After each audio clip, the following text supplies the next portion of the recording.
Diane works for Monash Business School and is a senior lecturer in the area of business law and taxation.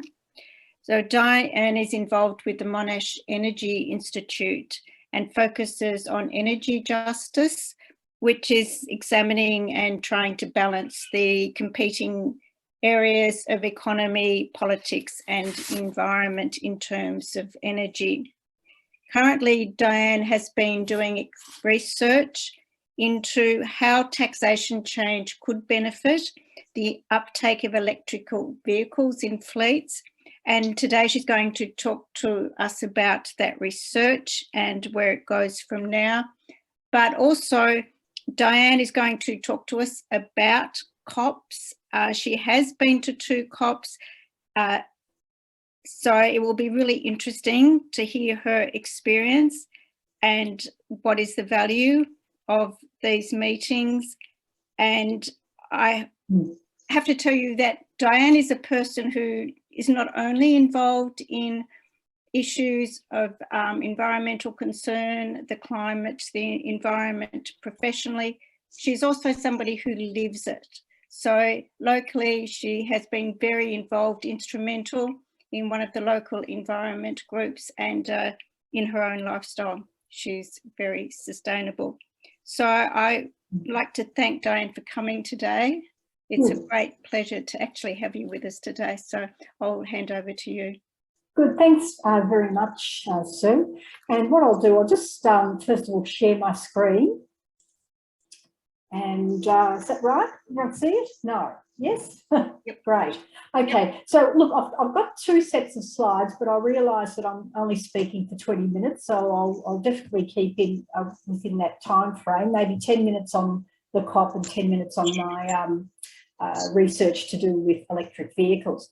So first of all, I just wanted to share with you my experience in going along to 2 COPs, but in the context of the big COP26 coming up in Glasgow.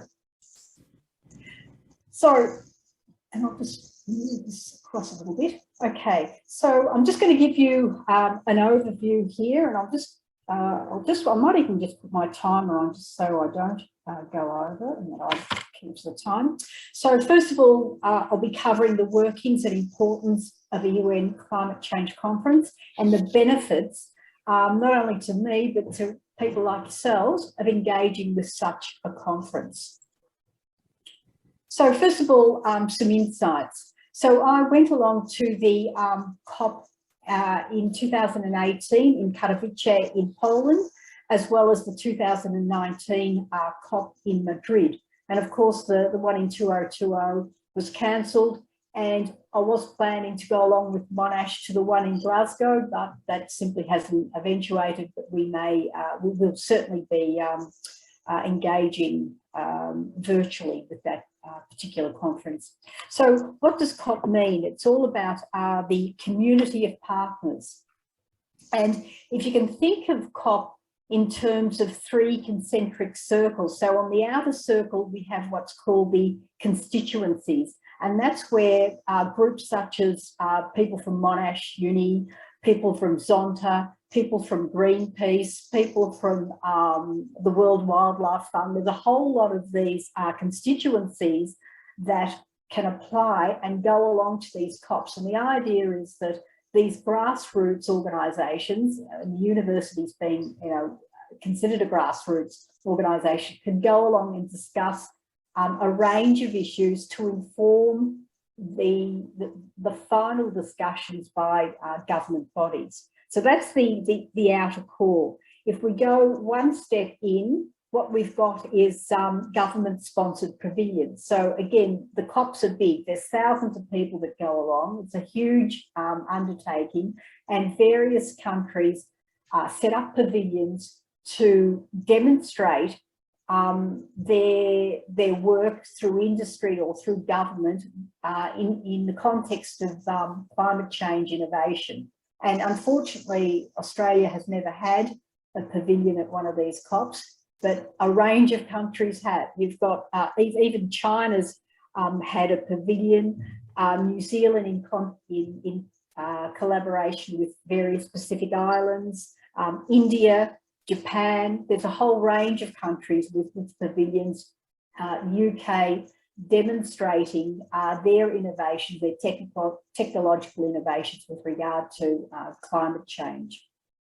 And at the heart and at the centre of the COP are the government-to-government negotiations. And that's where finally Scott Morrison has decided to go along to these very important collaborations. So what are these government-to-government discussions about? And I understand Zonta will have observer status, and that means a representative from Zonta will be able to sit in and view, not participate, because it's just observer status, these negotiations over the articles in the Paris Agreement. So there's a whole range of articles, and right up until 2019, the sticking point was Article 6. So just to give you a flavour of the sticking points, so Article 6.2 was about carbon emission reductions, or the nationally determined contributions. So Australia is supposed to make a contribution to the overall global reduction in carbon emissions. And that's what we need to do, and that's what we haven't done, because we're arguing around the periphery about how to measure these contributions by Australia. There's a double counting issue. Sometimes countries use, for instance, in other countries, emissions reductions, say from Indonesia, and claim them as their own, so double counting. So there have been, so we're still arguing, countries are still arguing about Article 6. That'll continue at the COP later in November. And three countries that stood out in COP 2019 were the US under Trump, Brazil, and unfortunately Australia. So there's a lot of countries wanting to come together, but three countries in particular made themselves a little bit obvious in not coming to the party when discussing particularly Article 6. But going on to more kind of positive things, Monash University put out a delegation, or put together a delegation. There was 18 of us in the 2019 COP. We had students, so we had master's students, PhD students come along, and we encouraged them to go along to the various side events and give presentations, and that went really, really well. For university researchers like myself that were part of the Monash delegation, the idea was to tap into the latest thinking about climate change and also collaborate. So make contact with other organisations for research collaboration.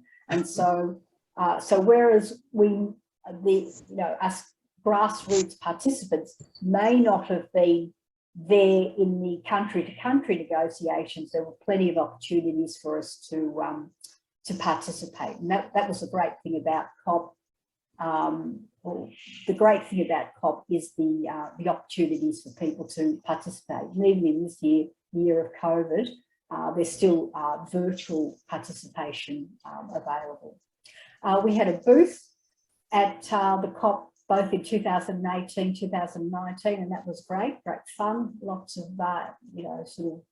interest there. There were probably over 200 booths over the 2 weeks, and we had to we had a booth for a week, and then we had to share it with someone else. So there was a huge demand, to set up and run booths, and that was great fun.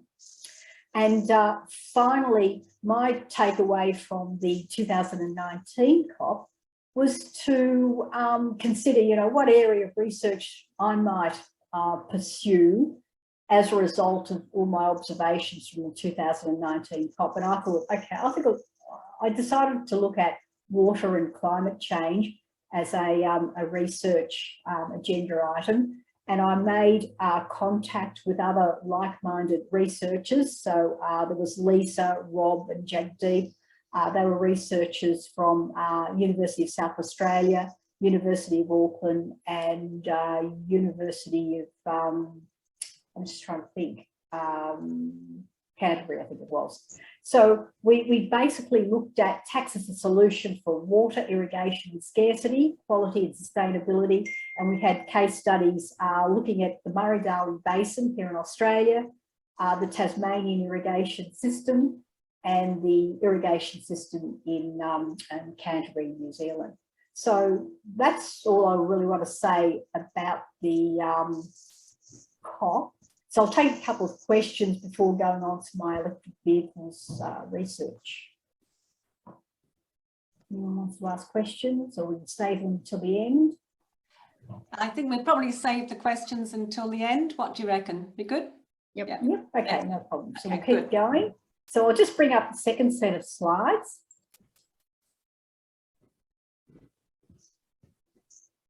And I think everyone can see them there. All right, so again, kind of keeping to the 10 minutes that have been allocated. So this particular project is a follow-on from my water project, and it's a big project. It's worth about $200,000, and it's part of the Race for 2030 CRC Research Centre. So RACE is the acronym for Reliable, Affordable, Clean Energy. I'm involved in a fast-track project. So basically, we have to get out our report in 6 months. So we started earlier this year, and we have to finish by November. So the project is looking at business fleets and encouraging the uptake of battery electric vehicle in business fleets. And the idea is to consider taxation changes to support home charging from the grid and affordability. So what's all this about?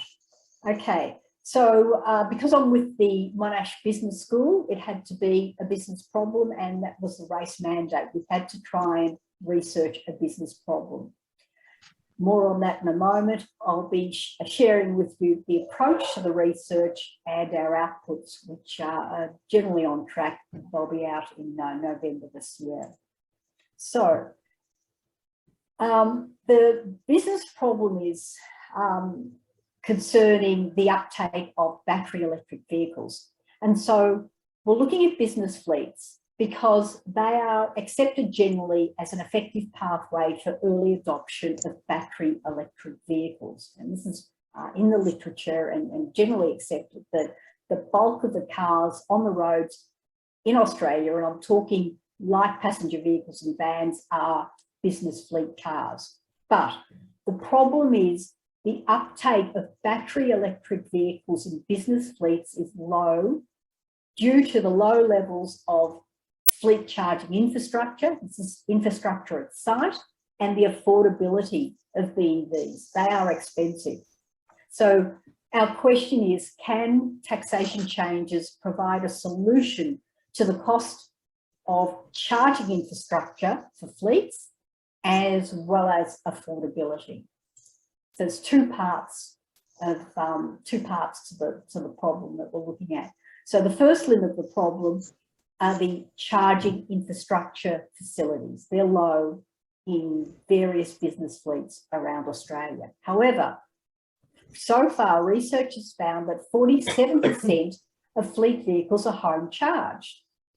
But unfortunately, when someone drives their fleet car home, they're basically subject to fringe benefits tax. So fringe benefits tax is a barrier to home charging of fleet cars if they were to be battery electric vehicles.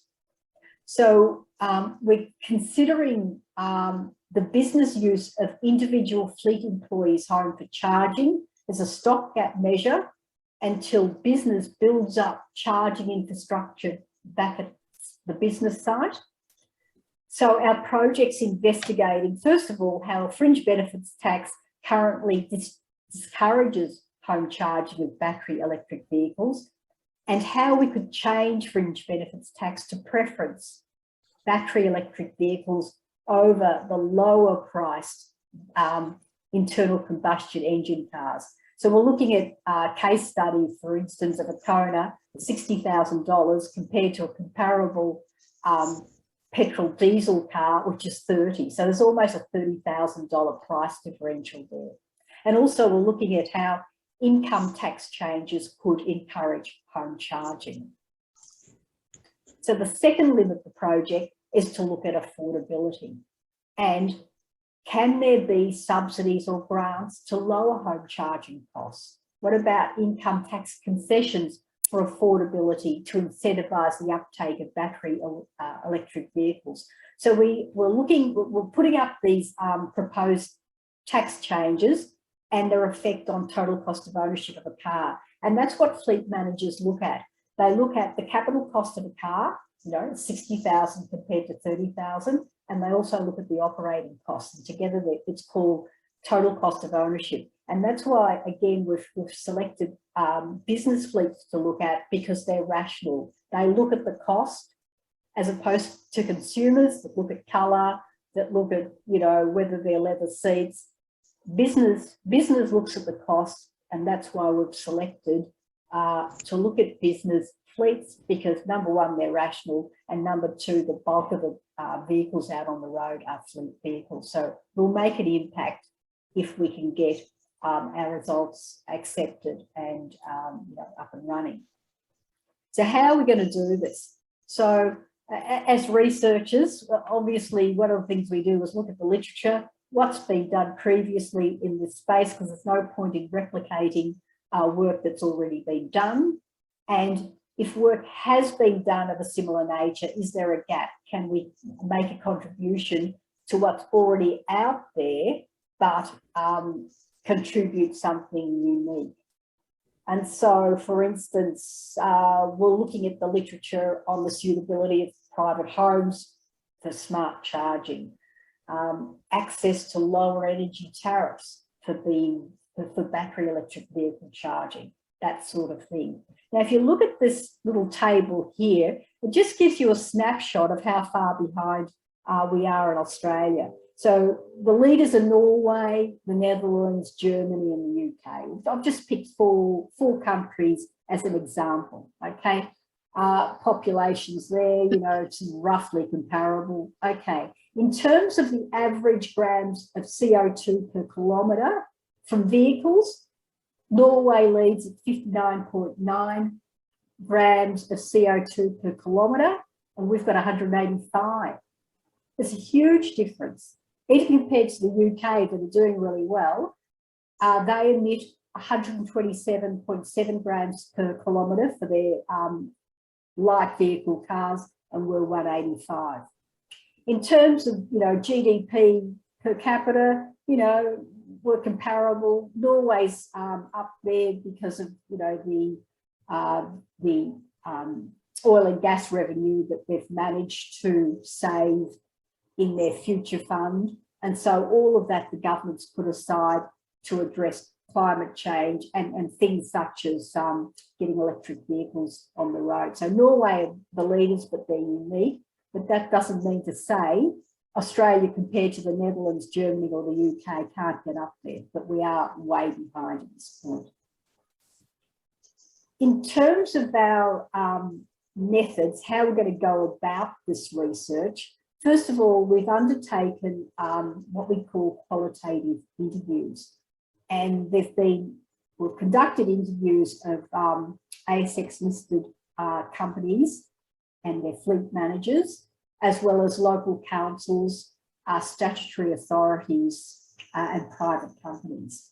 And so we've prepared an interview instrument to try and elicit information from them on their attitudes to battery electric vehicles, and the uptake in fleets in Australia is very, very low, hardly any, as well as problems with infrastructure. So we've already conducted about 160 hours of interviews, and we've generated about 140 pages of text from the interviews.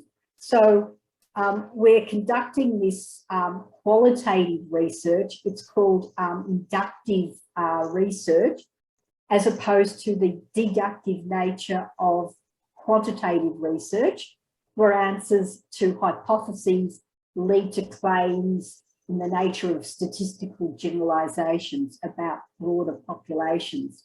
So by contrast, the interview emphasis is on gathering insights from the perspective of those with experience in fleet management. And these interviews will aim to build an understanding of fleet managers' perceptions of barriers in the uptake of battery electric vehicles in their fleet. We'll also be conducting research through quantitative surveys, so we'll be using quantitative as well as qualitative methods. So the quantitative surveys will be surveying fleet employers, a whole range of them, maybe up to 200, as well as fleet employees. In terms of our outputs, apart from the normal executive summary, if we just concentrate on the recommendations here, the focus will be on making recommendations to fringe benefits tax that will be short-term changes, maybe that can be implemented within the year. Just turn off my phone. As well as looking at income tax changes in the short term. We'll also be putting up longer term fringe benefits tax and income tax reforms based on what's happening overseas, because Europe seems to be, Europe is does represent the body of leading countries in this space. So I don't want to go on too much longer. I'll just leave it there and I'll stop sharing and I'll hand back to Carol.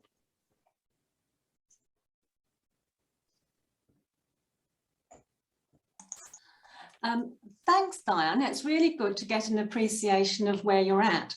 I actually work in transport in WA, and so this is an area that's quite close to my heart. And because fleets make up, what, 50% of the vehicles or something, so it's quite a big market. And so I know that in WA we have, I mean, most states I think have a problem with a duck curve, where we have so much power is produced by solar energy during the day that we're looking for ways to equalise the grid by taking off more power during the time when we've got more solar power on board. Is there any opportunity within the FPT system to encourage that the grid stabilisation and having that rewarded through something through the fringe benefit tax and charging with the fleets during the day where it's possible to do so? Yeah, no, I must say the trend overseas from the literature is people typically drive their cars home at night and charge them at home, and that's what the literature shows. But yeah, when people do drive their cars home, the best way to charge is through using a smart meter.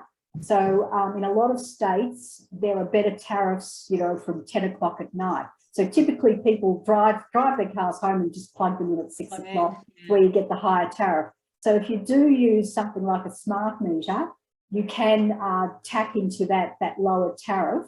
And that's where fringe benefits tax comes in. So if you're driving a fleet car home and plugging it in, and you've got an employer-provided smart charger, you have to pay tax on that, 47%, it's huge.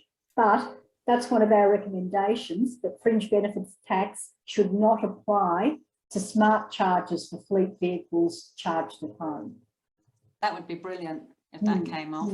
Be a good incentive for the uptake. Did anyone else have any other questions for Diane? Yes, please. Carol, Janice here. Yes, two questions, actually. The table in slide 6, does that grams per kilometre take into account how the electricity for the electric vehicles is generated, fossil fuels, nuclear or renewables? Or is it? No, it's CO2 emissions, grams of CO2 per kilometre. And so the reason why it's so low in Norway is because of their high uptake of battery electric vehicles. Right, okay.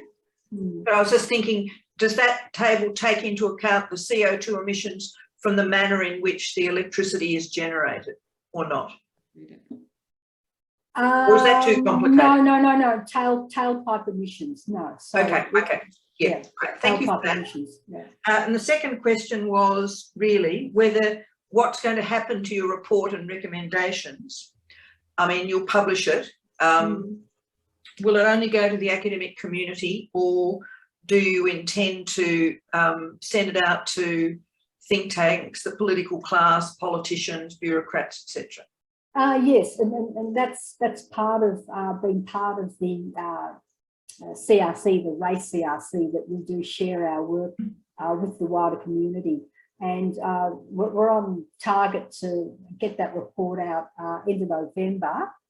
And we've specifically put in some short-term targets for fringe benefits tax and income tax in order to get them taken up. We know currently the policy is technology, not taxes.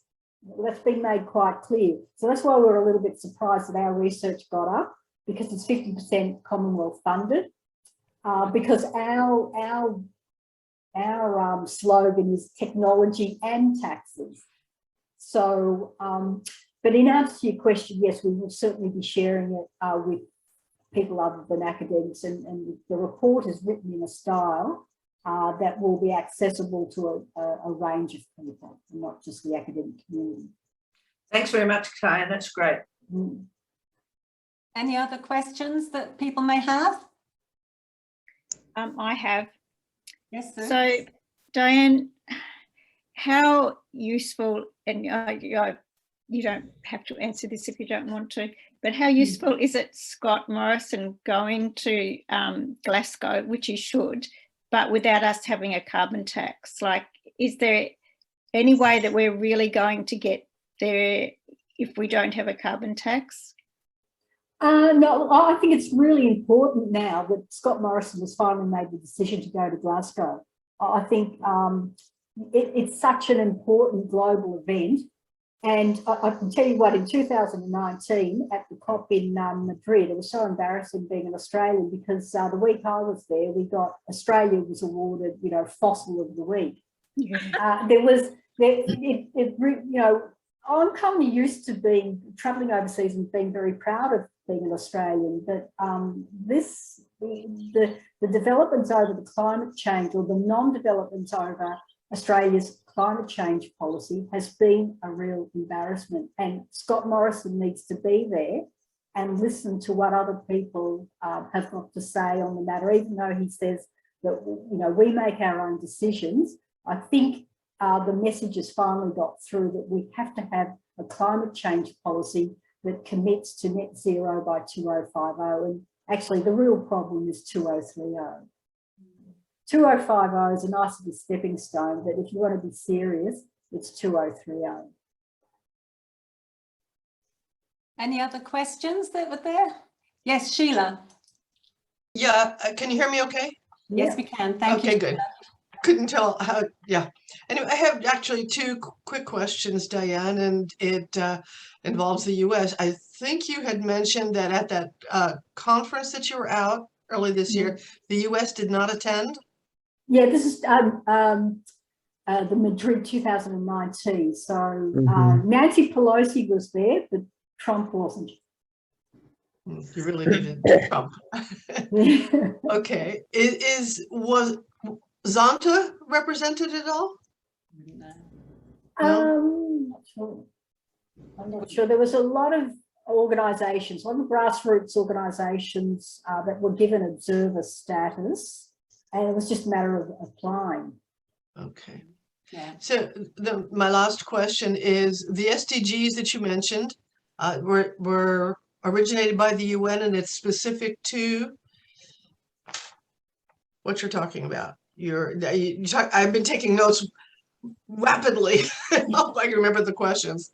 Yeah, well, look, I'm familiar with the SDGs, but we haven't actually specifically identified one. It's in. I'm sure there's one on energy, and so RACE is all about reliable, affordable, clean energy. So we haven't kind of isolated one of them, but certainly energy is one of the SDGs. Okay, I'll follow that up and respond to see where it's actually originated. Okay, thank you. Were there any other questions? Any other questions there? No, I just make an observation. Before Diane, when Diane started talking about this research, I had not realised that there were as many fleet vehicles around. And I have been thinking that it may actually have another effect as well if we can actually get more electric fleet vehicles on the roads, as well as helping the environment. It may also help the uptake of electric vehicles in that the more people see things, the more they get comfortable with them being there. And in Australia, that seems to be one of our problems. We don't like to be the first. Even though we're actually good at developing things, we have this hesitation. I'm not quite sure about that. One of the things we found in the interviews, and the ASX companies were very good, and believe it or not, the local councils were very good. And we interviewed a range of councils around Australia, including, WA. And what they said was, particularly in the utility class, how the tradies love their utes, there is not a BEV that is fit for purpose. And what they all said, was, if there was a ute that was fit for purpose, in terms of it being a battery electric vehicle, they'd buy it. And price would be one of the considerations, but with business, it's fit for purpose. And I said to them, well, what are they doing in Europe? There must be tradesmen in Europe. What do they drive? And apparently in Europe, they drive more vans than utes. So it seems to be an Australian cultural thing, the tradies' utes. At this point, it'd be very hard to get tradespeople out of their utes. If they were happy to accept a battery electric vehicle in the form of a van, we'd be well on our way from tomorrow. So there's this cultural marketing type barrier. And don't forget, Australia is a bit of a dumping ground for dirty vehicles at this point. Mm. Yes. Europe doesn't want them, so they're dumping them in Australia at quite an inflated price, I must add, because of this cultural thing about utes. Can I comment also on Suzanne's query? I mean, it's not just about making people more aware of electric vehicles. There is actually a significant unmet demand for electric vehicles in Australia. The range of electric vehicles that's available is very small and they're all very expensive. And so if fleets start taking up electric vehicles, then it might improve the range of electric vehicles available to the wider population. And the second point about utes is, it's my understanding in that, in the United States, they call them pickups, and that there are significant developments regarding electric pickups in the United States.